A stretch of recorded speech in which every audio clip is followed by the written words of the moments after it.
All right. Hello and welcome to another fabulous conversation with an editor and author ever after. Today I have Brenna Bailey Davies. That is when she's wearing her editor cap. She is also an author of queer romance, which is fabulous. I have read one of her books. And as an author, she writes as Brenna Bailey.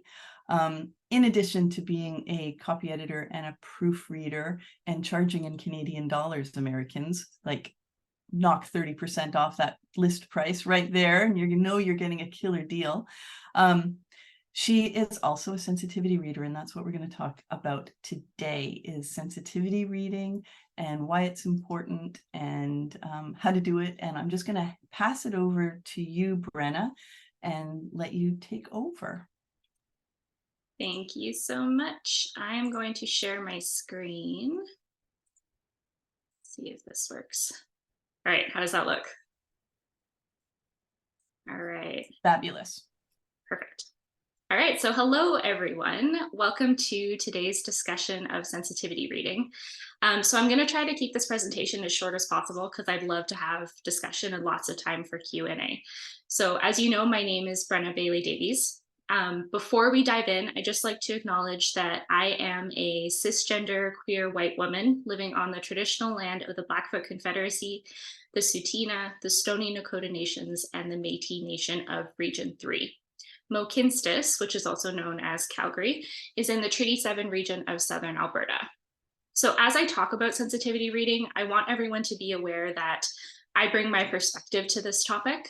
So I come from a middle-class family, I live comfortably, and I'm aware that I have a lot of privilege. So I encourage you to seek out more information about sensitivity reading from people of diverse backgrounds. And I will mention a couple of resources as we go so that you can do that. All right, so who am I in the writing world and why am I qualified to talk about sensitivity reading? So I am the lead editor and owner of Book Martin Editorial. I edit fantasy and romance novels for indie authors specifically, and I focus on books with queer representation. And as Danica has already mentioned, I'm also an author under the pen name Brenna Bailey. I have 2 self-published books right now in the Juniper Creek Golden Years series, and the 3rd book actually comes out in 6 days, so that's exciting. Other than that, I'm a starry-eyed traveler, an avid reader, and a home baker. So let's just quickly go over what I'd like to chat about today. So first we'll define sensitivity reading, and then we'll talk about why it is important. After that, we're going to look at the process of sensitivity reading and how you can apply feedback. At this point in the presentation, I'm going to ask for some audience participation if you're willing. There's no pressure. And I'm going to show you 5 real examples from my work. So we're going to get a little bit vulnerable. After that, I will list a few places where you can find sensitivity readers, and then we can jump into the Q&A. So first things first, what is sensitivity reading? Sensitivity reading is also known as authenticity reading, and there are a few reasons for this. First of all, the concept of sensitivity has been weaponized, and I'm sure you've seen this online or maybe in even real life. You'll hear people call each other sensitive as an insult, and this is especially prevalent when people speak out about feeling uncomfortable or harmed in some way by language. Since the words sensitive and sensitivity have been weaponized in this way, many people like to use or avoid using them in this context. Sensitivity in the term sensitivity reading is also a misleading term because sensitivity readers aren't really looking for topics that have the potential to offend people.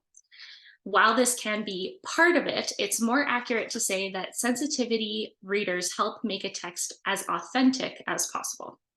So it's not about offending people, it's just about getting it right. So for the rest of this presentation, I will refer to it as authenticity reading and authenticity readers because I just prefer this terminology as well. So editor Crystal Shelley has a wonderful definition of authenticity reading, and I wanted to share it here because she defines it way better than I can. So from her Sensitivity Reading 101 blog post, she writes, Authenticity reading, as its name suggests, analyzes the authenticity of a story's plot, characterization, setting, and dialogue. This is especially important when the identity being written about is a marginalized one. Writers often have beta readers read a manuscript and give feedback on their overall impressions of the story. An authenticity reader is like a beta reader who looks at the story through a specific lens.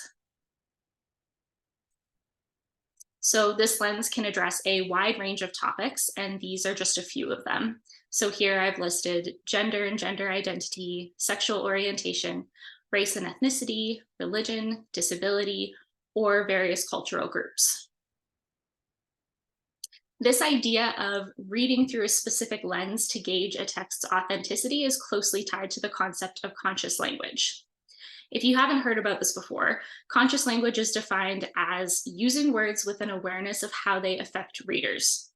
So for example, this is just a general example of conscious language.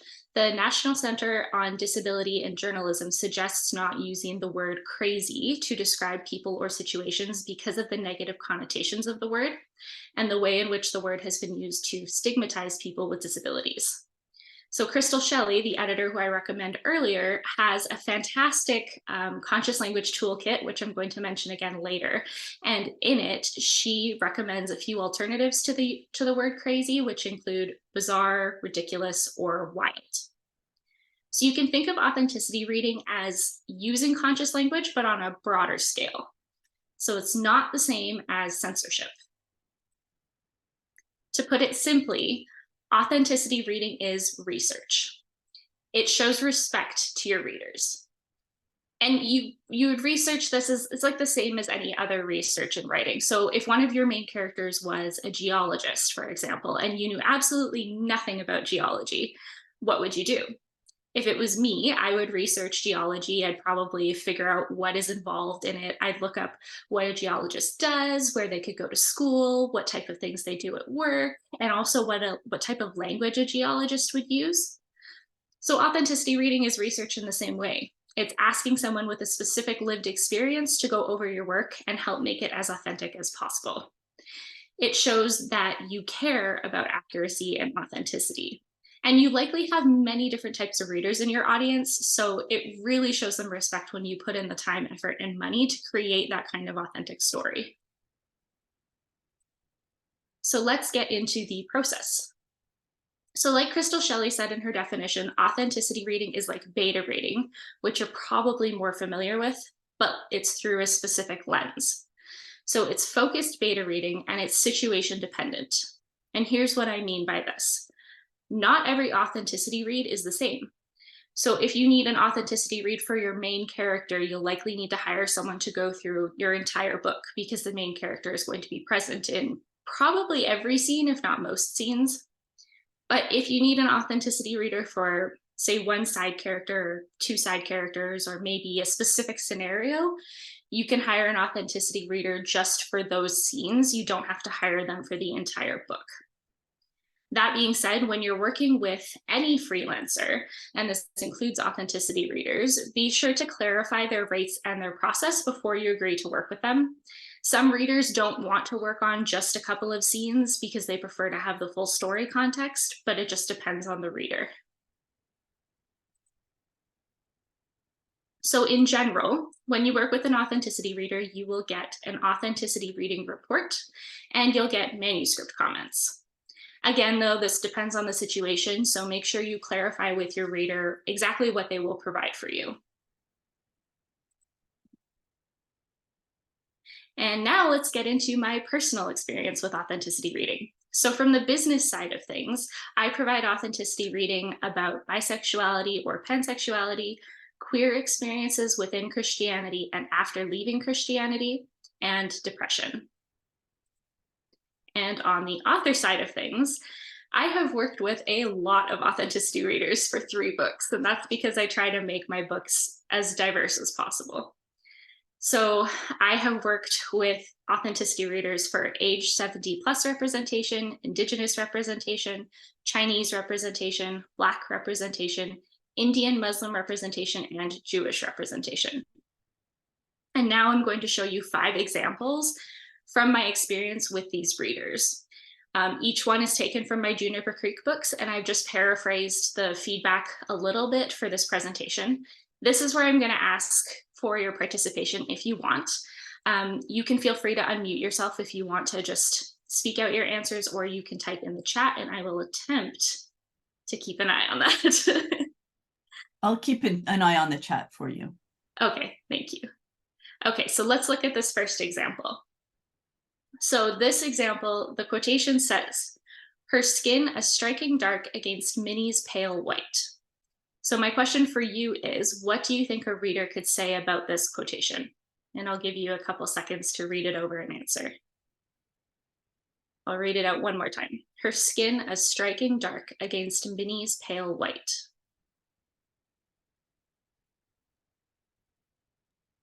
Can I just ask a clarification question? Are you asking us whether or not we would read that and see a challenge with it, or how we would interpret it? So that's, yeah, maybe I should have provided a little more context. So all of these examples that I'm showing are things that the readers have commented on. And what I'm asking is to see if you could pull out what they would say. Like, what about it needs changing or could possibly make someone feel uncomfortable? Hey, folks, I know I've got folks here who have opinions. So we've got one person saying possibly othering, maybe the striking part. Oh, that's Striking maybe interesting. too weaponish of a word, maybe stunning or something else. Yeah, Interesting. that's interesting. I wouldn't have pulled that out. Uh-uh. All right, so let's look at what the feedback is here. So this is actually interesting because I had 2 Black readers comment on this line. Now, my one, who was actually the sensitivity or the authenticity reader that I hired, said that she actually thought this is a great way to show skin color, is to show the contrast. But the second Black reader who commented, who was an ARC reader, said this feedback: "Avoid showing someone's dark skin by contrasting it to light skin. Dark-skinned people have always been characterized in comparison to light-skinned people, usually in harmful ways." So I could have ignored this feedback because my hired authenticity reader said that she actually liked this, but I want to respect my readers and avoid doing harm. And some of the readers could find this comparison harmful, right? So for me, it was a no-brainer. I just took this comparison out. So how did you deal with it to show, did it matter to represent the first character's cultural background that way, or in some way? So I think what I ended up doing was I showed her wearing a headscarf instead and just described the shade of her skin instead of contrasting it to her white friend's skin. So I still wanted to have that on the page to make it clear, but yeah, I didn't want to contrast it anymore. Mm-hmm. Can I pop in one thing that I learned in an RWA meeting? We had someone come in who was a person of color from the States, came up to Vancouver, a woman of color, and that's how she self-defined. And her most vehement request of us was to please stop comparing her skin color and her family's skin color to food. Yeah, that's a big one when I edit. I see it all the time.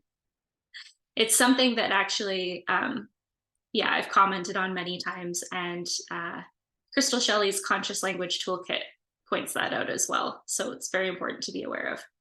It's common as well, so it's definitely something to keep an eye out for in books. All right, let's go to the second example. So for context here, Jem, a Black woman, is sitting next to Margie, who is a white woman. And the sentence is, "Margie adjusted her grip on her purse." So what do you think readers could say about this?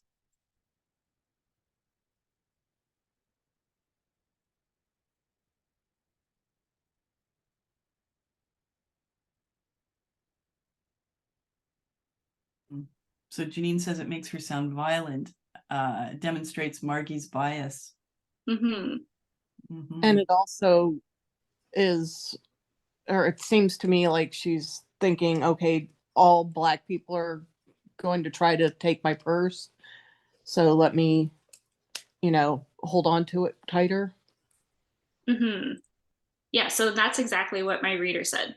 So the feedback that she gave me was consider altering the wording because it sounds like Margie, the white woman, is afraid of Jem, the black woman. Adjusting her purse could be misconstrued as a defensive move against a black stranger. So in the context of the full scene, I wasn't thinking about that at all. I just had Margie adjusting her purse as like a throwaway action beat to kind of fill in the scene. And I didn't see it at all as a microaggression. That's not where my brain was. But this is why getting reader feedback is so important, because you can't see that all the time in your own work, right? Like, this isn't something that I did intentionally, but it's really clear from a reader perspective that this could be misconstrued as a microaggression against the black character.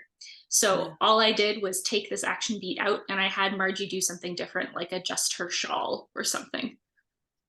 There's a comment here from Janine, and she says, I'd be okay if there was a further context and or there was a reason why she would do this.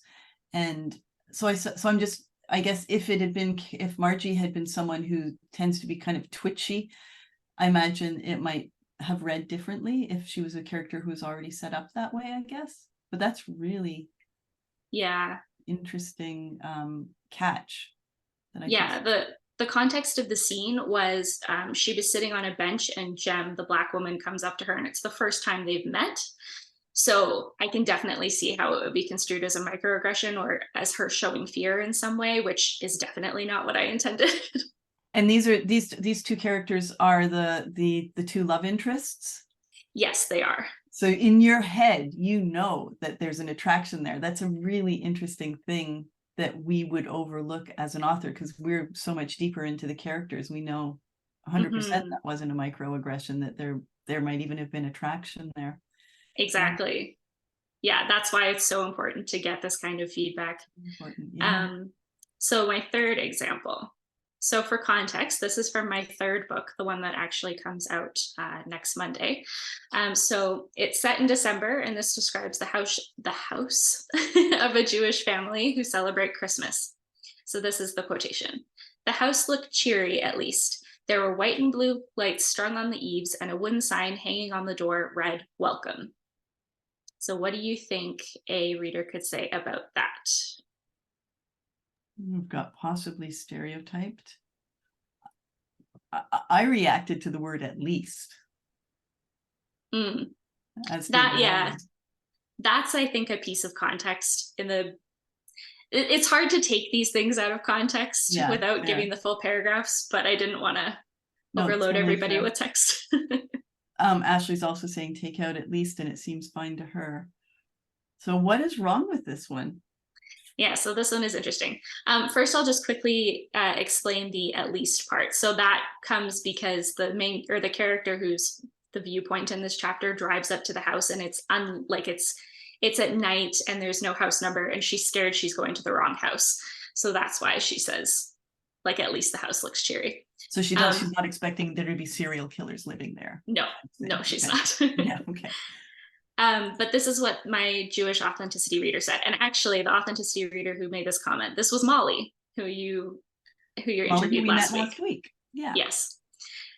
So she said, for a lot of interfaith families who celebrate both holidays, there's discomfort around making Hanukkah like Christmas. We wouldn't have Hanukkah ornaments on the tree or a red and green dreidel. Both holidays can happen, but keep them separate. So I'll just go back and show you. So I had blue and white lights strung on the eaves. So that was the thing that she pointed out here. Yeah. So I'm not Jewish and I have little experience with Judaism, and I didn't know about this discomfort. I didn't realize that kind of Christmas sizing, if that's a word, Hanukkah, is disrespectful. And obviously I don't want to disrespect another community. So what I did was I just took the blue and white lights out and changed them to classic Christmas lights. And then I had other Hanukkah scenes and decor scattered in other chapters. So question for you, did you know that blue and white were colors connected to Hanukkah? Yes. So I did research Hanukkah before and had written down, certain foods and colors and things like that so I could bring it to life. But I really needed Molly's help with this book. She actually helped me a lot, and I'll bring that up again later as well. Okay, so let's look at the fourth example. So this context, this sentence refers to an Indigenous woman. So she swept out of the store, leaving a faint scent of sage behind her. What do you think a reader could say about this sentence? We've got medicine woman stereotype. Mhm. Yeah, it's to me the stereotype of the Indigenous person who's still living on the earth, not in modern times, I guess. Hmm. Her So, scent. Mhm. oh no, go ahead. What were you going to say? No, just Tammy said her scent is what stuck out to her. Mhm. So I actually expected the reader to point out the sage being a stereotype, but that's not what she pointed out. Her feedback was, consider revising because sage is a touchy subject. It's important to many Indigenous cultures, and it has been misappropriated by several segments of society who don't understand it. So I didn't realize sage was a touchy subject, and I don't want to misappropriate its usage, obviously. And since I don't understand it, I just decided to take out that mention of sage altogether. This is where I want to mention that authenticity readers, like editors, often give suggestions for how to revise a text. They will give alternate wordings or even offer a phone or a video call to talk through something. So when I was writing about Jewish characters, I actually got on a video call with Molly and we talked through basically the character's entire backstory, like what their family situation was like, to what extent they practiced Judaism, that kind of thing. And in this particular example with the sage, my reader said it's actually okay to say something about what she smells like, but maybe not use sage because it's a touchy subject. She recommended saying like a scent of the prairies or something like that because her culture is actually very important to her identity in the story. So yeah, it was very interesting for me. Yeah, and something it would be impossible, well, very unlikely that we would know, not being in the Mhm. culture. Yeah. Exactly, yeah. So this is the last example now. So these two sentences, oh, can you see the chat on this page, by the way? No. Okay, okay, good. Sorry, I just realized I put it right on top of the slides. Okay, so this refers to the same Indigenous character. Her name is Lorelai, as the previous example. So there's two sentences here. This one might be hard. I mean, this one is harder in general, but also because I couldn't put a heck ton of context. But here are the sentences. Juniper Creek had had many effective mayors in Dylan's lifetime, but Lorelai was the best. And the second sentence is, she pulled a notebook and a pen out of a beautifully beaded bag on the bench beside her. So I can see Janine said glorifying otherism. Tammy said the beaded bag. Yeah, so you're on the right track here. So this is what my reader said. Be careful about romanticizing characters from oppressed groups. Lorelai can be a great mare and a beautiful woman with a beautiful family, but maybe give her more personalizing aspects to avoid idealizing her. And I'll be honest, this is something that I'm guilty of on multiple counts. Because I want to avoid doing harm to oppressed groups, I often end up romanticizing characters or scenarios unintentionally. But this can be harmful as well because it doesn't show people how they actually or authentically exist. Right? So whenever I catch myself idealizing a character in this way, I go back and revise the text to make that character more real. And it doesn't mean that you have to make the character like a villain or give them really bad flaws or anything. Like in this case with Lorelai, I made her rewrote a scene so that she was a little bit annoyed because her son had spilled Cheerios in her purse and she was kind of grumpy and she was tired and she hadn't been able to do her hair properly that morning. So just little details that make them real and not these perfect token characters.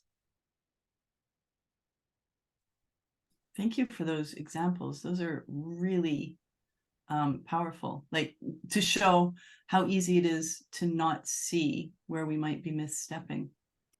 I'm glad that they're helpful. So now that we've looked at those, let's talk about a few general tips for applying authenticity reader feedback. So tip number 1, take time to absorb the feedback. Don't revise right away. And I cannot stress this one enough. This applies to editing as well, but it especially applies to authenticity reading feedback because we often have emotional reactions to feedback when we first read it, and giving ourselves distance from that feedback and distance from our own stories can help us view it more objectively. And the second tip ties into that. So reflect on your reactions. If you put up a wall to any of the feedback, ask yourself why. Why are you resistant to it? Remember that feedback of your work is not a criticism of you as a person. And if you're taking the feedback personally, you likely need to step away, like in the first tip, and gain some distance before you can objectively evaluate the feedback. Keep in mind as well that with authenticity reading, the feedback could uncover your own biases and prejudices. And this doesn't make you a bad person. I mean, obviously, you saw in some of those examples that I gave, they were cringy. Some of it was cringy. And I didn't intentionally do that, but that's just things coming up, right, that I don't see about myself. So it doesn't make you a bad person when this happens. It just means that you care and you're taking steps to improve. And it might hurt, but it's something that you'll need to sit with and reflect on. So the third tip here is remember that you hired an authenticity reader for a reason. You hired them because you're lacking the lived experience of a character, or you don't have enough knowledge to accurately write about a scenario. You don't know what you don't know, and that's okay. This means, though, that you need to take your readers' feedback seriously because usually they're speaking from their own lived experience. So authenticity reading is very personal for both the author and the reader. And the fourth tip, if you feel strongly like a reader's opinion is wrong, I recommend getting a second opinion. And we kind of saw this in the examples that I showed you, especially in the one where I contrasted the white skin to darker skin, and I had 2 readers give me different viewpoints, right? So people within a single community will give you different opinions on something. And that's one of the struggles of authenticity reading. One person obviously doesn't speak for an entire community. It's not like the whole community, elected this person to be their authenticity reader. Like, that's not how that works. So if you think that a reader's advice doesn't ring true for some reason, you can ask another person in the same community for their opinion. It's just like doing extra research, right? Like if you wanted to know what cover your readers preferred, you would take a poll. So if you feel like this piece of feedback doesn't quite sit right, you can go out and ask more readers. So on that note, where do you even find these readers? It's one thing to say, yeah, go talk to them, but where are they? So I recommend looking in the directories of editing associations. Many editors also provide authenticity reading services, and some directories allow you to search by service. Keep in mind that when you're searching, if you're going to search by service, try the words sensitivity reading and authenticity reading because different editors will use different terms. So here are a few editing associations you can look at. There's Editors Canada, ACES, the Society for Editing, which is in the States, and the Editorial Freelancers Association, or EFA, which is also in the States. If you are in the UK or you're looking for a reader who lives in the UK, you could try the Chartered Institute of Editing and Proofreading, which is the CIEP.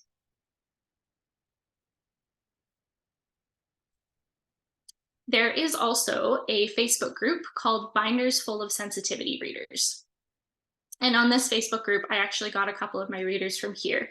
They have a spreadsheet where you can put in the type of reader that you need, and then readers will go in there and they'll email you if they're available. So it's a pretty good place, in my experience anyway, to find readers.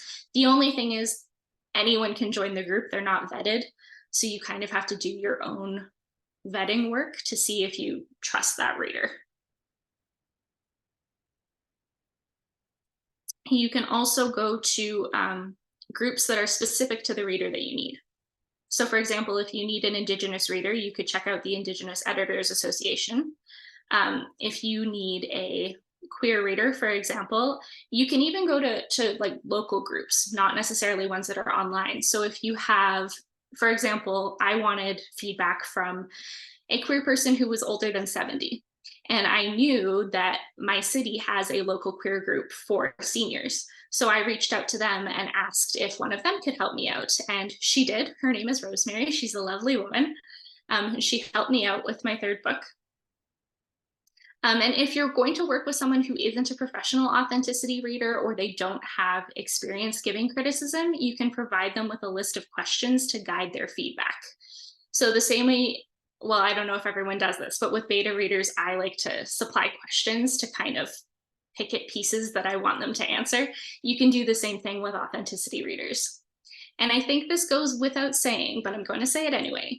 Please pay your authenticity readers for their work, regardless of whether they're professional or whether you're just asking someone in a book club to read for you. Even if it's a small honorarium or you offer to make them cookies, just something nice to show that you care. Authenticity reading can be a really heavy task. As I mentioned before, it can get really personal and sometimes it can bring up trauma. So everyone should be paid for their effort and their time, and this applies the same way to authenticity readers. So before I open up into the Q&A, I just want to draw your attention to a couple of resources, and I've mentioned these before, but I'm going to mention them again because I love them. So if you want to research authenticity reading more, or if you're interested in more specific conscious language topics, these are really good places to start. So Crystal Shelley has a bunch of blog posts on conscious and inclusive language and on representation and authenticity reading. Her website is called Rabbit with a Red Pen. So if you just remember that line or write down that line, or even just take a screenshot of this, go to Rabbit with a Red Pen, read through her blog posts. She has absolutely fabulous stuff on there. She also has a conscious language toolkit for writers. It's broken up into sections based on topics, and she gives kind of more broader feedback about writing about different groups and also specific words to avoid using, why to avoid using those, and then she gives alternatives. And that actually, if you're watching this live, is 20% off until the end of November. So yeah, definitely snag that if you can. It's worth the money even when it's not on sale, but I mean, if you can get it on sale, go for it. And then the last one I'd like to mention, Karen Yin founded a fantastic website called Conscious Style Guide, and it has so many links. It's constantly being updated. You can sign up for the newsletter. It'll keep you up to date on changes in conscious language or the authenticity reading in the world at large, not just in publishing. So that is a fantastic resource as well. So I hope this presentation has been helpful. You can feel free to screenshot the slide if you want. If you have any questions we don't get to today, you can email me after. I will happily answer them. But yeah, that's the presentation part. Wow, thank you so much. Yeah, we've got applause happening in the screens. I don't know what I was expecting, but this was so rich for 30 minutes. Like, there was so, thank you. Wow, thank you. So folks who are active in the chat, who weren't active in the chat, yeah, Tammy's clapping. Do you have specific questions? Are you, Brenna? Let's see. Should we keep the questions general, or I'm trying to think of how to, if folks have questions about a work in progress, whether or not Brenna will be able to answer, but. Yeah, whatever people want to ask about. I'm open to answering if I can. In the chat, Janine made a comment that really, I think, is important. If we go too far and strip all the culture out of stories, and then all our characters are generic, can you kind of give us a little pep talk or guideline on the fact that, I don't know, how to not do that? So like how to not make it too generic, is that what you're asking? Yeah, I struggle with the difference between cultural appreciation and cultural appropriation. And I'm open to advice for that. And also, it's just the whole idea of, if you try too hard to offend nobody, you might end up also entertaining nobody. Hmm. Right. So I think there's a lot to parse out there, actually. So when it comes to writing people from different groups or who don't share your lived experience, I think it's important first to ask why you're writing that person story. So for me personally, I try to avoid capitalizing on other people's trauma. Like I wouldn't write a story from an Indigenous perspective about a residential school. I wouldn't do that. It's not my story to tell, right?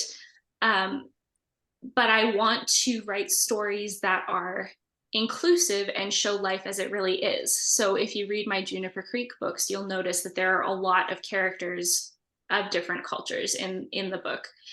And basically to write them, you need to first of all think of them as a character. Like I said, don't romanticize them. You need to think about how their culture and background, it's basically like with any other character, right? You think about how their culture, their background, the way they were raised, how all of that affects who they are. And if you don't share their lived experience, you might not know that. And so that's where research comes in, right? That's where you can go online, you can read books, even fiction from other people's perspectives. That is probably my number one way to research, and especially own voices stories, so that you know you're getting an authentic perspective when you're reading those books. Just so you can learn more about what that character's background could look like. And then after you've written that, especially if it's a main part of the story, if it's like a throwaway line for a secondary character or something like that, it might not hold the same weight. But if you're going to have, I mentioned this before, like a main character or something, you need to get the authenticity reader for that to kind of double check your work, basically. So research is what it comes down to, and personal comfort level too, which I struggle with constantly. I always am on this line between, I want to write diverse stories, but I don't want to write them wrong. But again, because people within communities have different opinions, you're probably going to upset somebody. Not everyone's going to like it. And that's part of being an author, right? Is that not everybody is going to like your work, and you have to be prepared for that. Just try to avoid doing harm. That's like the number one thing, is to do no harm if at all possible. Thank you. Thank you. I'm going to get one from the chat and then come over to you, Meredith, okay? Janine says, I'm Black. Does that mean I have to get a Black authenticity reader as well? Should I get a white authenticity reader? That's a really good question. So I would say if you're writing based on your own lived experience, there's no reason that you have to get one. If you want someone else's experience within your own community, sure, go for it. There's nothing wrong with that. But you can authentically say, listen, I'm writing this from my own experience. If it's an own voices novel, I don't think you need an authenticity reader. Like, I don't think that would be as essential as, say, me writing a story with a Black character. As for a white authenticity reader, I don't think you need one because, and people will probably argue with me here, but there's kind of a power dynamic in society, right?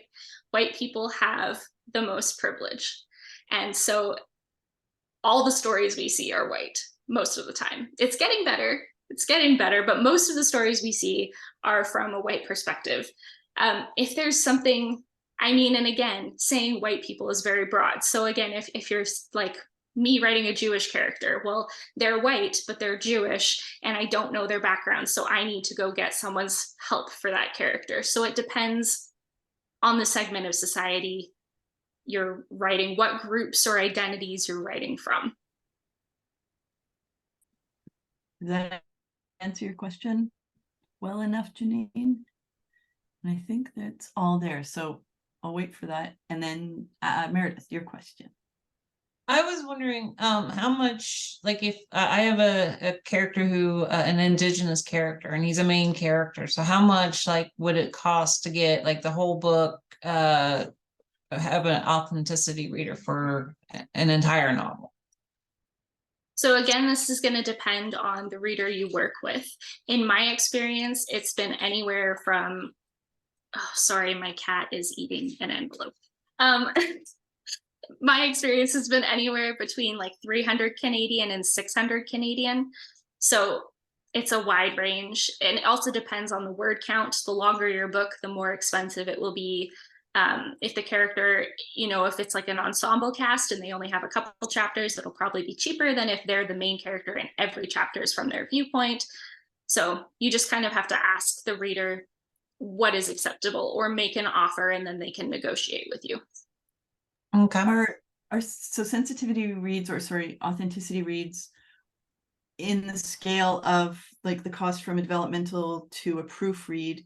If it was on a linear scale, do they fall closer to the proofreading or the developmental reading for most editors, would you say?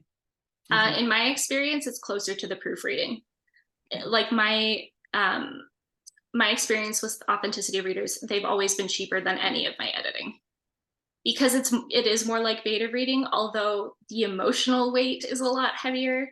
So yeah, it kind of comes down to what you think is fair, what you can afford, what the reader requests.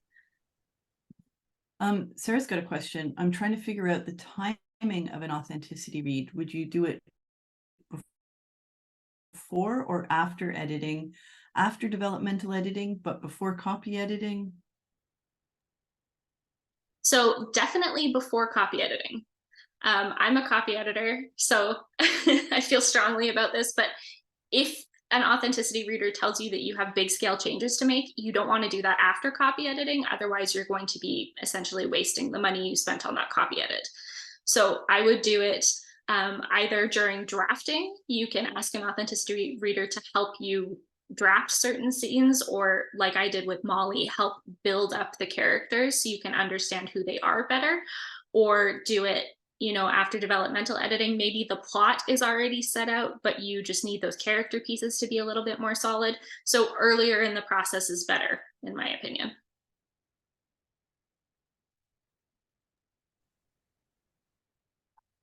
So Janine, this is interesting, and not to call Janine out, but it says, I know some Black people disapprove of my authentic experience. And it's interesting, disapprove isn't the word I would think, but I've had in my first novel, one that's never been published, I had a reader she was an editor actually.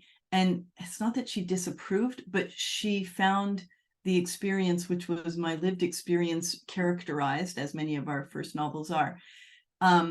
She said, basically, no woman who is 40 years old would ever do this, period. Like she was, and it was the most, what is the word? Like, not just disheartening, but I felt like an idiot, like personally felt like an idiot. How do you deal with getting feedback from either readers or from an authenticity reader who not disqualifies your lived experience? I guess that's what it is, though. It's like disapprove, or they're invalidating it. Invalidate, that is the word. Thank you. Invalidate. Yeah, so I've experienced the same thing. My third book, Wishing on Winter, the one that comes out next week, is very personal. The main character is struggling with not feeling queer enough, and because she's in a relationship with a man and she's bisexual and he's bisexual, and that is my lived experience, because I am married to a bisexual man. Our relationship doesn't look queer from the outside, but we both see ourselves as very queer people, and we see our relationship as queer. And I've had reviews already come in that have said, this is stereotypical. These characters are walking stereotypes, and that hurts because I base this off of me. So I think, unfortunately, that's just a fact of author life.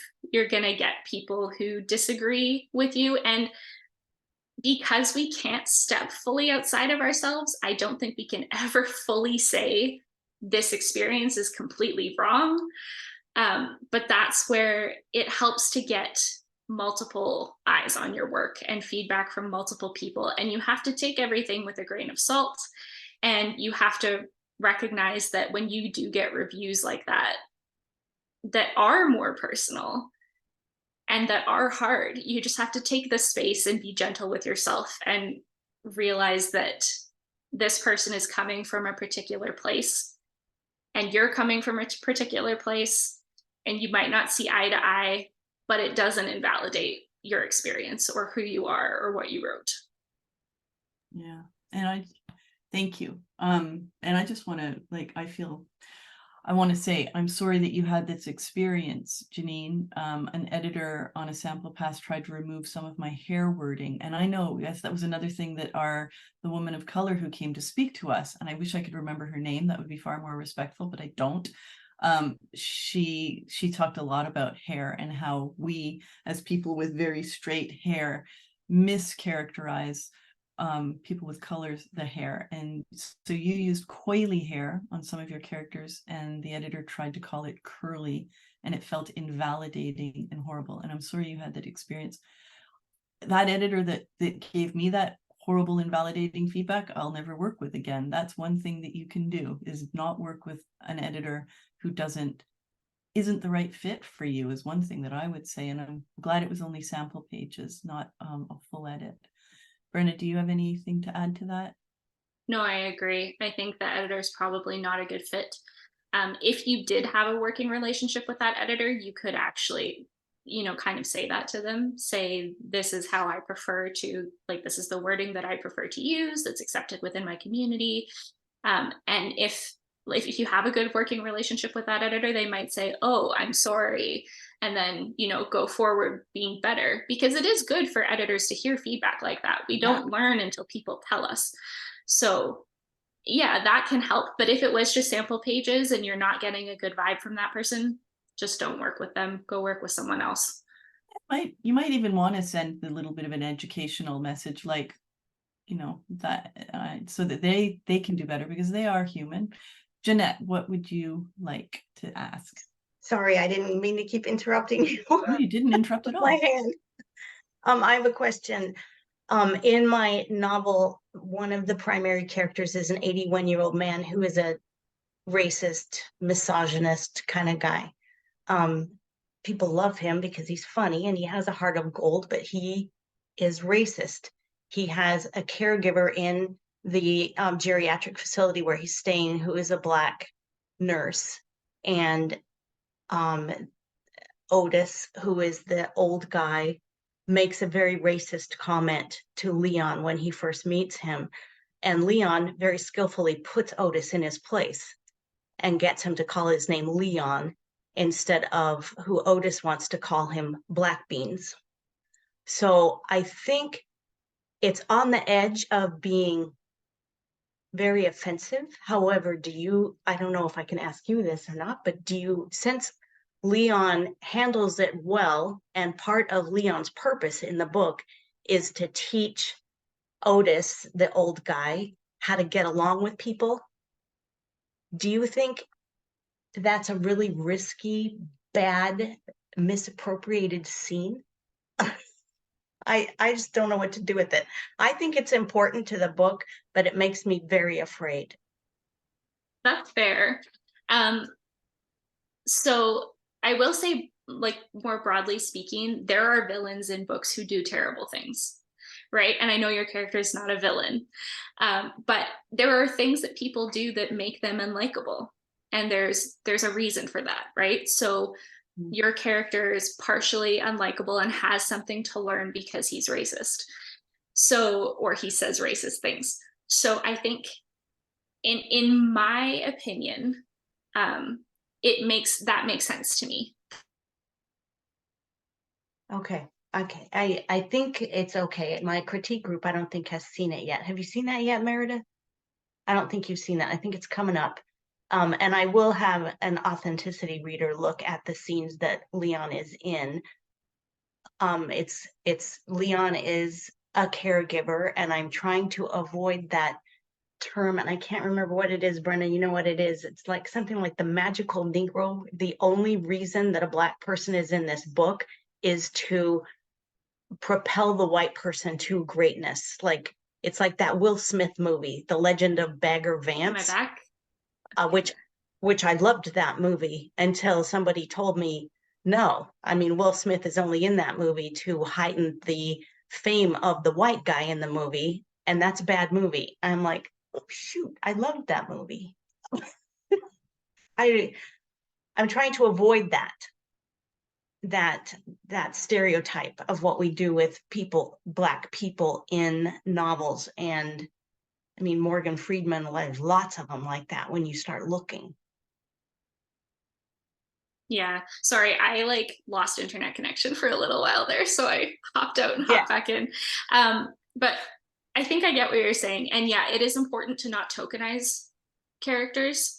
So definitely my recommendation would be to make sure that that character is a fully fleshed character and that he's not there solely to point out the racism. You know, like give him a subplot or have him have real people problems that show up. Okay.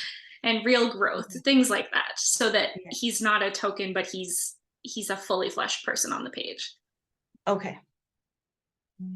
Thank you. Thank you, Jeanette. Any other questions? Got a few more minutes.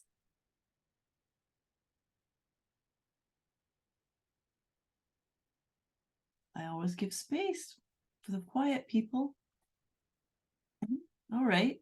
Well, if there are no more questions, looking at the chat, no.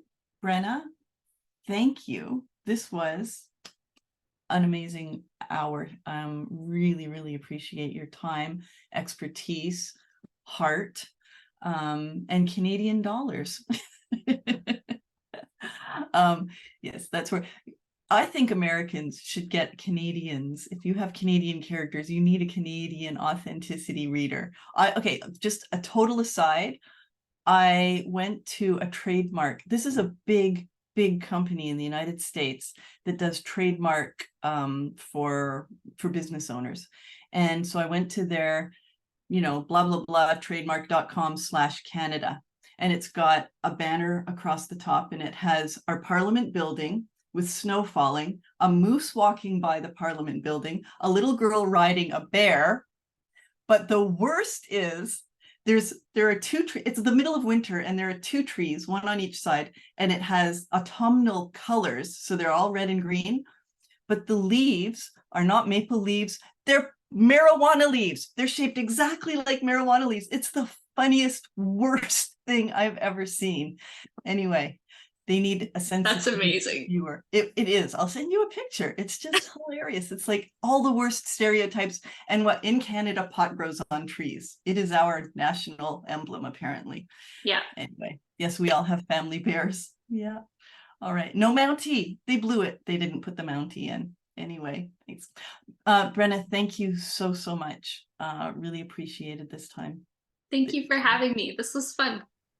It was fun for everyone, I think, and educational. And I look forward to seeing you again, everyone in the community. If you are a member of Author Ever After, I will see you shortly in one of our masterminds. And if you're not, come and say hello. We'd love to meet you.